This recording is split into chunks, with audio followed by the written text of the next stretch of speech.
Hello, हाय, good morning. ह्याची good morning बघा कशी चालू आहे आळशीची. मस्तपैकी मी आज सकाळ सकाळी घेतलं रेडी होऊन, कारण की मला जायचं आहे पार्लरमध्ये. पण तेवढ्यात आली या भोक्याची दीदी त्याला न्यायला. ते आले मस्तपैकी सुट्टीवरून फिरून त्यांचं. मग त्याला टाकलं बास्केटमध्ये आणि त्याला केलं बाय. मग ते दोघं पण गेले मस्त असे. पण माझी मांजर थोडी आता नाराज झालेली, त्याला शोधून शोधून इकडे तिकडे शोधत होती त्याला. पण तो काय तिला भेटला नाही. मग विचार केला जरा मीच त्याच्याशी खेळावं, कारण की तिचा मूड रिफ्रेश करावं. बघा आता ती कशी खेळते. याच कारणामुळे माझ्या हाताची नक्षीकाम होत्या का, याच कारणांमुळे अशी ती नखं मारत राहते नसते दिवसभर. ती पण पळाली. नंतर मी पण विचार केला बरं आता खाली जावं पार्लरमध्ये, कारण की कस्टमर येणार होते आता.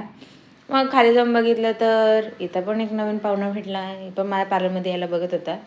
मग आला कस्टमर, घेतली त्यांची सर्व्हिस करून. मग संध्याकाळी मस्त अशी केली दिवाबत्ती. बाहेर पण दिवा लावला आणि तुळशीत पण दिवा लावला. मग लावून घेतला धूप घरामध्ये.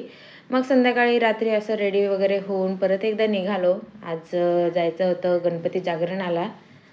मस्त असं मग घेतलं फ्रेश वगैरे होऊन परत एकदा. मग खाली जाऊन बघितलं ते माझी वाटच बघत होते. बघा गाईस कसली मस्त मूर्ती आहे, दर्शन करून घ्या तुम्ही पण.